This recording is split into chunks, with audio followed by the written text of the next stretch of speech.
Hi everyone and welcome to our Speakers Bank podcast, Our Voices, Our Views, regular podcast edition. I'm Annika along with my teammates Billy and Georgia from Victoria University, and we'll be facilitating this episode. So please welcome Nathan, Storm and Catherine, who are going to discuss dating with disabilities today. So join us as we explore issues around this, and let's get started.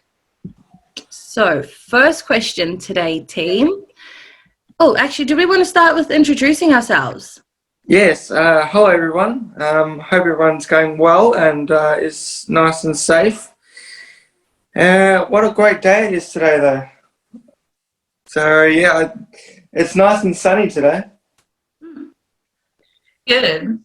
Hi, I'm Catherine, and I'm looking forward to speaking about this topic. It's going to be very exciting, and hopefully we can learn from what the next step is in the dating sector.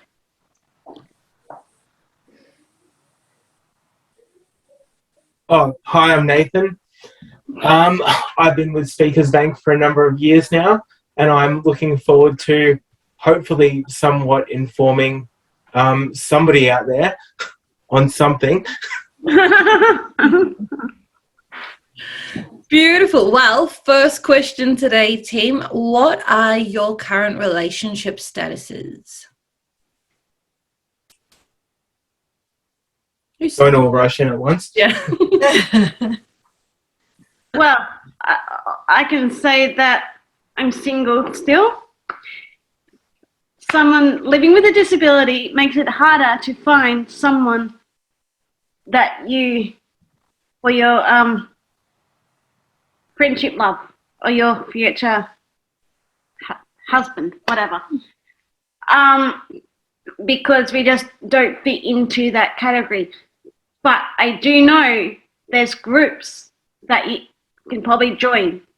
But sadly, I know there's a group called the Datables Board that's based in New South Wales, and they're not really much in the way here in Melbourne to provide that support group for us adults looking for love.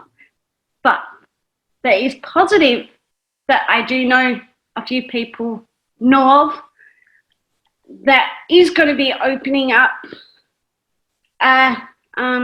speed dating online or group in a venue in Port Melbourne for people like us to come together, share our stories and find love.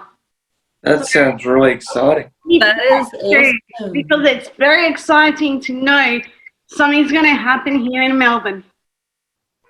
Yes, I know Catherine's been a big advocate for speed dating and dating in general for people with disabilities. So this is a big deal for Catherine. She's very passionate about this topic. I wanted to ask Catherine, what are some of the main barriers that you see in the dating game for people with disabilities, Catherine? You got to be.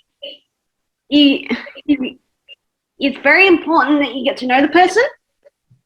And they've got to be honest with you. No lies. Like, yes. For an example, me. I had to accept the fact I'm intellectual disability, and we have, yes, we all want to live normally, but no one's perfect. Like, everybody's different. Yeah. But you have to be honest, when you're dating someone, you need to be honest. Yeah. And not, for an example, I met this person through a friend that didn't go too well. He said I'm normal, but he wasn't. I mean, he had higher needs than me intellectually and had no idea what was affecting my emotionals kind of thing, yeah? And so it's very important. When we find love, like anybody, there are barriers for your safety. Like, you got to understand what your You know, that's why opening this this speed dating thing for people with disability that's run by support people like a psychologist and someone that's trained in the disability to train us how to connect properly, safely, and if there's issues regarding. Do you think that's part of the problem, Catherine, is that people with disabilities don't know how to approach the date game? Yeah. They don't know what are the first steps in how to do the dance, so to speak. Is that the reason why there's... Or know how to talk. Like, if I'll use you for an example, Storm. Go right ahead. I'm sure the viewers would love to know. For an example, if I want to meet up with Storm, I've got intellectual disability, he has mobility issues. So there's two different parts of the need, you know, within the person. Storm is intellectually smart. I'm not quite there. It's debatable. I'm being smart. Am I making sense? Yeah. Yes, you are. You need to consider there. So things we have to consider. I might say to Storm, Storm, I could be pushing the boundaries too far, but I'm not realizing it. Right. So it's a lack of awareness and education. Yeah. So that's why it's good. That's why these groups are very important. Catherine. So do you feel it's harder as a female with a disability dating? Like there's more things you need to consider. You keep mentioning safety and... Yes, and it is also for the male as well. Okay. Because it doesn't matter whether you're female or male. The male may have the same situation as me as well. Or same situation. You know, everybody's different. And it goes with anybody. Yeah, so that's why I'm very excited about. So, Catherine, are you saying that in disability, if you have got a disability, that you feel that that group is more vulnerable than a person without disabilities when out in relationships or looking for relationships? Is that what you... Yeah. Okay. Nathan. So we're all vulnerable in some way, but I'm understanding that Catherine's trying to say is that they're more vulnerable. Can I ask, and maybe get one of the guys to weigh in on is there a difference between, so like everyone's vulnerable in a relationship for obvious reasons. You don't know the person sitting across from you at the coffee shop is a serial killer, but like what are some of the extra vulnerabilities that could, like some of those issues that could come up if you say have a disability? Like what precautions could people take on top of the regular precautions, say if you have a disability? You know what I mean? Does that make sense? Yeah, it does. That makes perfect sense. Okay, good. So for example, if I had like Catherine, for example, when we're on a date, I would tell her, look, this is what could happen on the date, and then we need to run through ideas on how to solve certain issues that could come up with a date. For example, I might have an asthma attack. What do I do there? Or I might have a sore like foot that I need help with, and I need to get like this cream to help relieve the pain, like certain stuff like that. Yep. So that way, when situations come up, you don't feel like, oh, what do I do? I don't know what I'm doing, and you don't panic because you want to prevent before it actually starts. Yeah. Right. So like, sorry. You have to be like, when you're meeting someone, like your person, you need to be honest. Don't hide things. Like, no. From the get-go, how soon he wasn't saying anything about his disability, which it was obvious. Like, don't be shy, because this person hooked me up to this person because he was like me, and I thought that was okay. I'll meet him. See, I rush into things without realizing what I'm coming in for, and that can be dangerous. See, I put myself in a very difficult situation because of this person. For me, I would probably tell the person the basics of my disability. but I wouldn't be open. My walls would still be up because my assumption is that it's either a joke that they just wanting to do it for fun, or it's just because they want something from me. And that's a mindset that people with disabilities, including myself, have to change. Because they're generally there. Yeah. How's your relationship status? My relationship status is single, unfortunately. But I have been in a sort of relationship, if it really is a relationship, I'm not even sure. It's one of those ones where that person's into you but won't really commit to their relationship, hide behind, the phone. You know what they look like, and you've talked to them a million times, but when it comes to public gatherings or any sort of interactions or a dating scenario, they just come up with excuses, or they just don't want to do it because they'll eventually find an excuse, and then eventually you just get tired of it, and then you've got to move on. And I've had a few of instances where my problem is I'm too loyal. Once I find someone, I stick to them like glue. Yeah. I don't look at other things. I'm very loyal, and I'm very passionate about that person. So if I see that there's like some sort of chance with that person that I like, I will glue myself.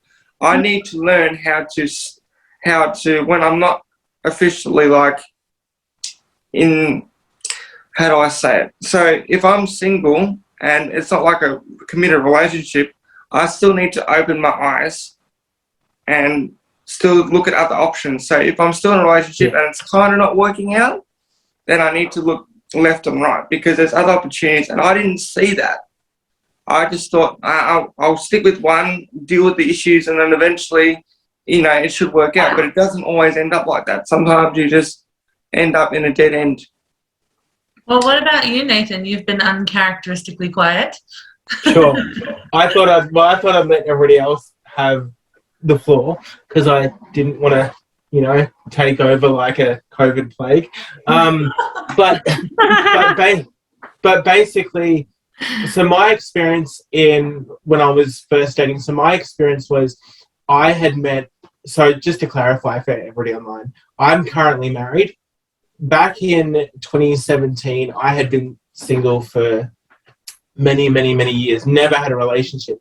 In November, I logged onto a dating site and I met somebody. And it turns out down the track that I learned some very important lessons. And one of those ones was don't be blinded by love and don't make yourself vulnerable to the first person you meet. And the third rule that I learned, and I know that a lot of people online will probably blow up when I say this, but I learned that it's not just men that, it's not just basically, how the stereotype often is that people often say, oh, well, men are only just after one thing. I met a woman that was exactly the same. So in this situation, I met a woman that was basically, the man in a sense was willing to say, I'll commit if we can, sleep together, I'll commit if this happens. And then, after a few months, I basically, went to meet her in February 2018, packed up my life because I wanted an excuse to move out of Melbourne anyway.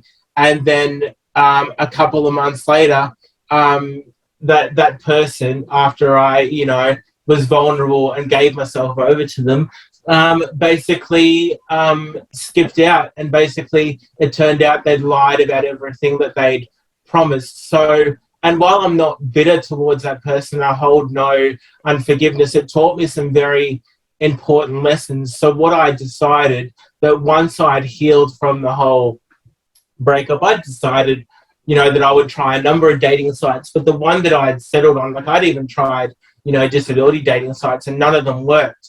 And I eventually tried Bumble. And that's when I had, met I'd met a couple of women, and it never really went anywhere because one of them had a child and still had connections with her ex, and she just wanted friendship. Second person basically just wanted friendship and was far younger than me, and I didn't want to go down that route again. So kind of broke that off. But then in about July 2019, I met my wife, and we really just hit it off.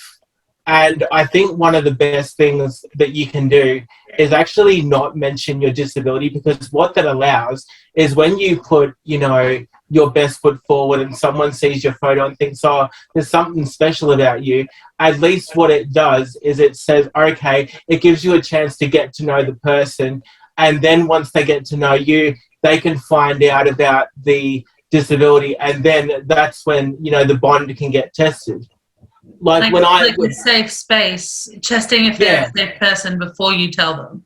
Yeah, so for example, for me on Bumble, it was talking about my faith and just my personality and my interests. So then after a few days of my wife and I, my now wife and I talking, it was essentially about me just being upfront about, okay, I want to tell her about my disability. If it doesn't go anywhere, this is the last time I'm going to try, and I'm determined that regardless, that as a born-again Christian, I'm just going to be happy serving God, and I'm going to be happy single no matter how this turns out, even if all I get is friendship, and I'm just going to suck it up. First thing my wife did was basically, when I told her I had a disability, and she'll admit this, she stuck her foot in her mouth and said, I don't know if I could necessarily handle your disability. And she said to me that after she thought about it, she felt, at ease about it. And, we kept talking, and we really just, connected. It was almost like meeting the person that I'd known my entire life, to the point where even going to the family home felt familiar. As strange as that would sound. Would it be safe to say that once you and your wife had that proper conversation and you're able to break down common barriers about self-care and about caring for your disability, did that make it easier for you, or did it make it harder for you to talk about it? Because talking about our disabilities is a very personal thing, and it can be very challenging at times.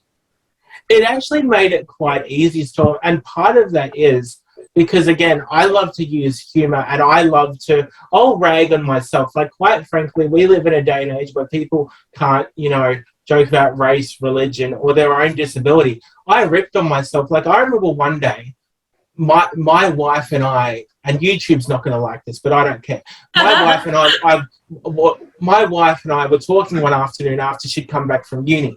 And first thing I get from my wife that pops up in a text message was, I could have used my studs today because there was a disabled parking spot, right near the uni, but I had to walk. And that made me laugh.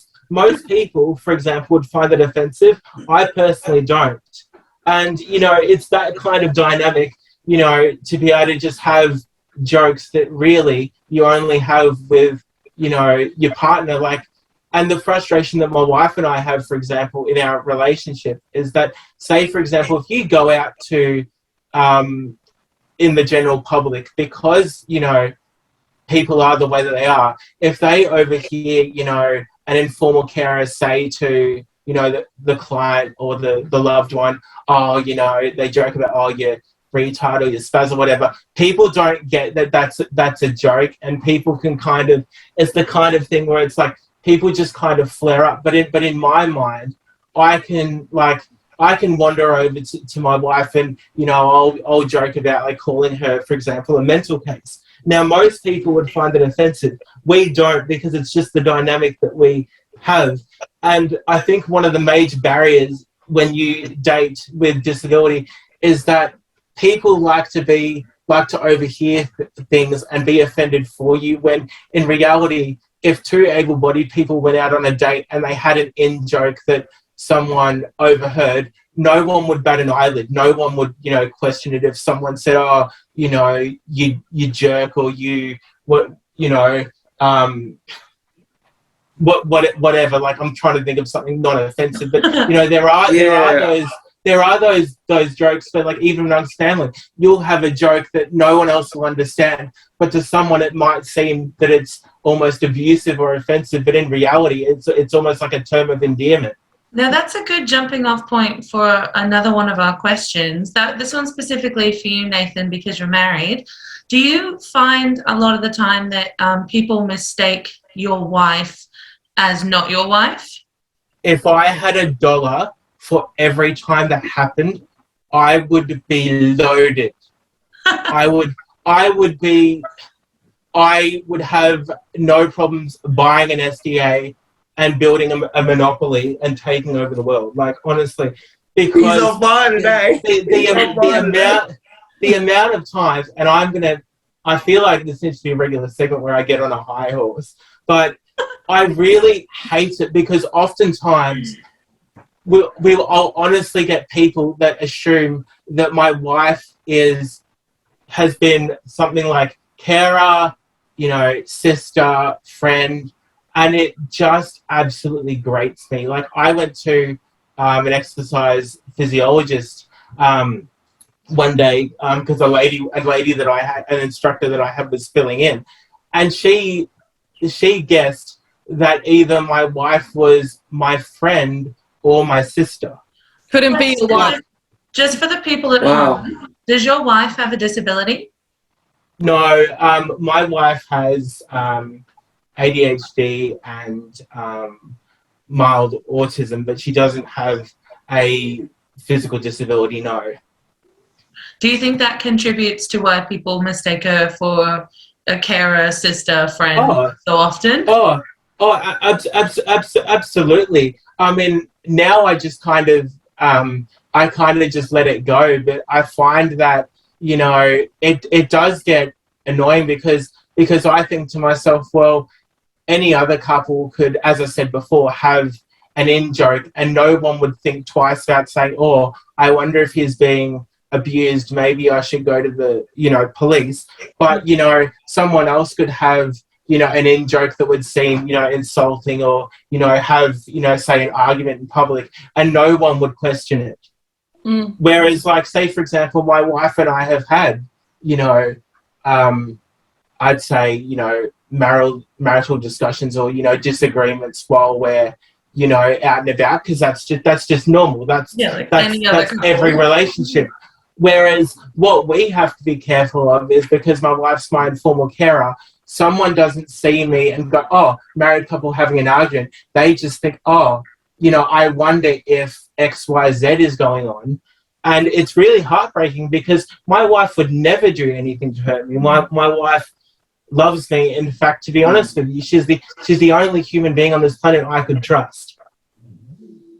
That's actually really beautiful, though. That relationship that you guys need to have is like. Yeah. Wait, can I ask? Oh, I'm so sorry, Catherine. Yeah, Dylan. What's his name? The tennis player, Dylan. Walcott. Yeah.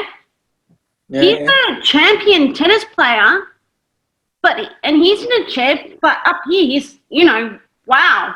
And I think he's married. Like, people like you guys shouldn't be mistaken because you're in a chair. You should be people like you should be getting treated who you are.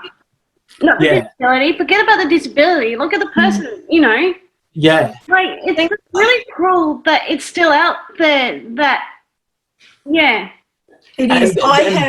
I know of a couple, both have disabilities, and they got married and they have 2 beautiful children, a daughter and a son. Yeah.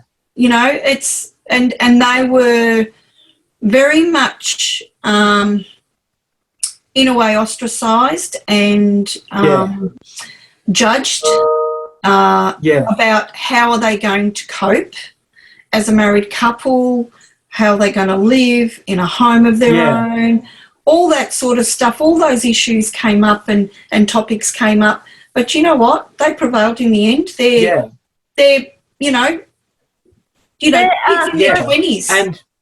And the thing is, too, when we've come across, like my wife, on TikTok has seen, multiple interabled couples on there with varying disabilities and varying situations. And you should see some of the horrendous comments. There were people that say, oh, you're an inspiration for caring for such and such, or why don't you, stick your husband in a home and follow your dreams.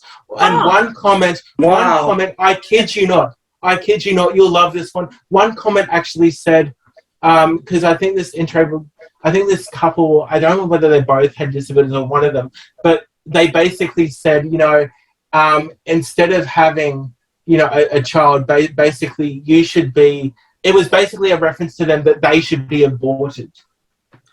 Wow. Rather than have children. And it's so offensive because what a I think foul comment to say. And as I said to you, Storm, I'm a very non-politically correct person. So every kind of joke you've heard that we have, what frustrates me, as I said, if let's say in a hypothetical situation, you and Catherine were a married couple, and you were both, able-bodied, no one would question a non-politically correct joke or an in-joke. No, because unfortunately, there's too many stereotypes out there that think people with disabilities can't have a relationship, they can't have kids, and they can't have a happily married partner. Or a sense of humor, apparently. Yeah. But like with my wife and I, there are things that, and the same goes for me too as well, by the way. But it gets to a point where like we have to be so careful with how we interact because no one sees us as a couple, and everybody because we're in society, we're so scared about about making sure that we protect the disabled, that people are going overboard and just literally assuming that we can't have relationships. Like, I'll give you a really good example of a milder case of this. When I did the appeal form for my NDIS, for an NDIS claim to do with SDA, on the form you have, friend, like family member, I think, and I think there's some other, like, I think it's like formal carer, and then they put not husband, not spouse, not wife. You get the option of other, and you actually have to my wife actually had to manually write in wife. Wow. Mm-hmm. And again, it's the same even with and I'm gonna do this because I don't care. September, CPA runs September. When they did the survey to ask you why you're participating, there was not one option for wife, not one option for spouse. Wow. So these organisations, Storm and Catherine and everybody in here, they automatically have this association that, okay, if you're disabled, you're most likely not going to get married. We're going to basically stick you in a shared SDA, and other than basically making you a barely functional person in society, we basically can't expect you to achieve anything more. You'll never get married. You'll never, have sex and have children. It's not like possible. And that extends to all walks of life. Even in high school, I was asked, literally as a teenager in health class, a kid literally asked me, "Can you have sex?" And I remember thinking, I had the same question. Yeah, and the does it all work down there? And I remember, like, yes, it does. I remember saying to them, Storm, it's my legs that are dysfunctional, not my genitals. Like. But I just don't understand where that misconception comes from. I really don't. Yeah.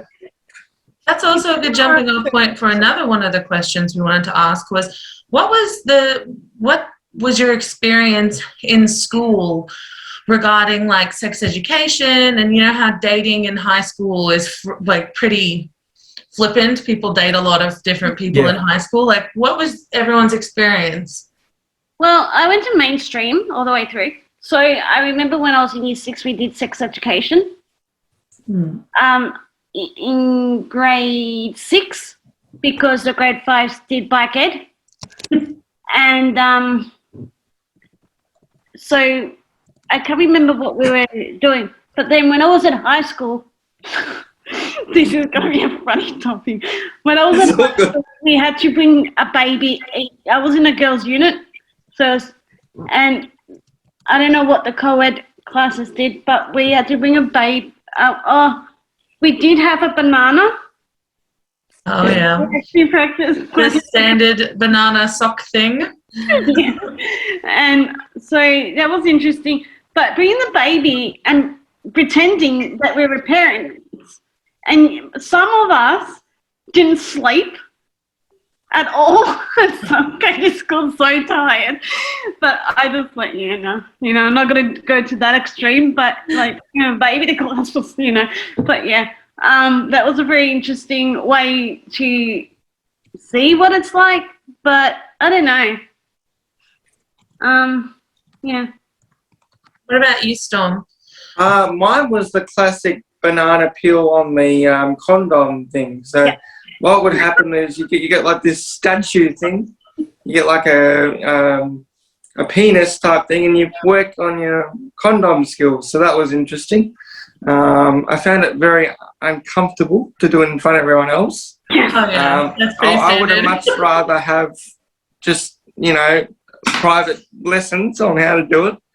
And I didn't like this part either. They actually showed a couple having sex. Oh. So that, Oh my Wow, God. that's a little intense. That's not I appropriate. think I That's not got that. Like, it's, so I'm very happy these days. The sex ed class is not that type of thing. It's more,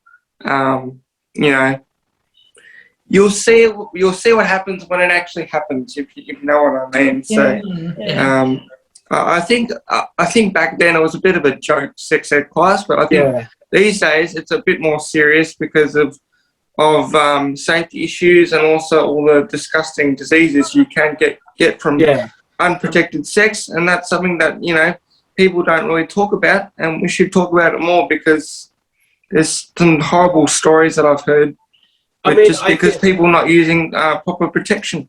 I think it's one thing though for the education system to be willing to teach high schoolers and year sixes sex ed, but it's a totally other ball game to actually like show it to them. Like I understand why they do it, and to a certain extent I agree with it, but to actually show it, I think isn't necessary. Like if you back in the 1800s, if you took a newly married couple in the 1900s, or even well further back when they didn't have sex ed, it didn't take very long to them to figure out what to do, really. So, I mean, yes, I understand why we teach it, and I agree with it, but I don't think it should be actually like shown.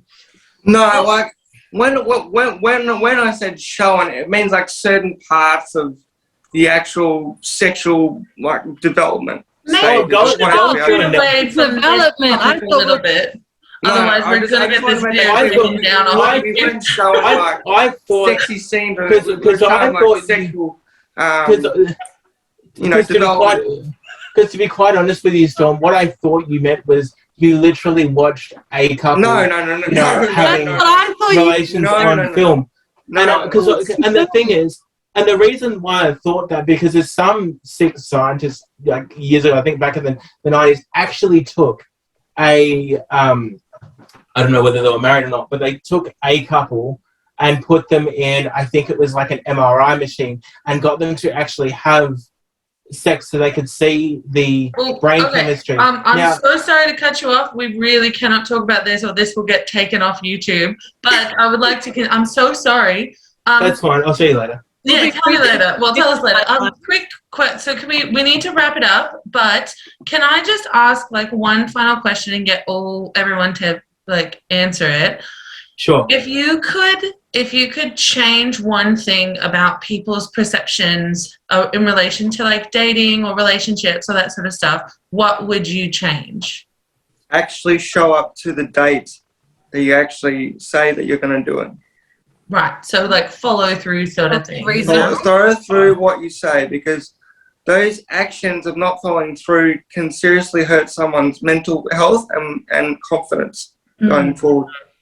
I think personally, and I'll say this before I rush off, is that I think people just simply need to realise that just because, I have a disability and my legs don't work doesn't make me incapable of a relationship and marriage. And, just because, people want to, what do they call it, wrap us up in cotton wool, doesn't mean that I shouldn't be entitled to, have an argument with my wife in public or vent frustration if we're, as we're walking to the shops without someone judging me as being, being the poor disabled person that's, potentially being abused, which is not okay because it's not the case. Mm. Can you just At the end of the day, I just want to be like any other married couple is what I'm saying, treated equally. Yeah. Can you just repeat that question, please? Oh, if you could change anything about society in relation to your self-dating, what would you change? Or what would you suggest? Like for people out there, this question is for people out there who don't know anyone with a disability or don't have a disability themselves.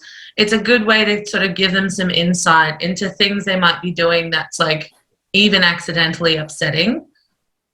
I would say respecting people's choices. Mm. Yes. Whether you have everyone is entitled to date or whether you have a disability or not a disability. And don't look down at those that do have a disability. Treat them equal. Because we can make choices like everybody else. Well, thank you so much, Catherine, Storm and Nathan. I think you have all just wrapped it up really nicely as our key takeaways for today. And as much as we'd love to continue our conversation, the episode has come to an end. Again, on behalf of Speakers Bank, thank you guys for joining us.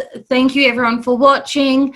If you have any questions or suggestions on topics you want us to cover, let us know in the comment sections or visit speakersbank.org. That's it, I think. Comment, rate, and to subscribe, people, as well. Oh, yes. Like and Yeah, subscribe. definitely.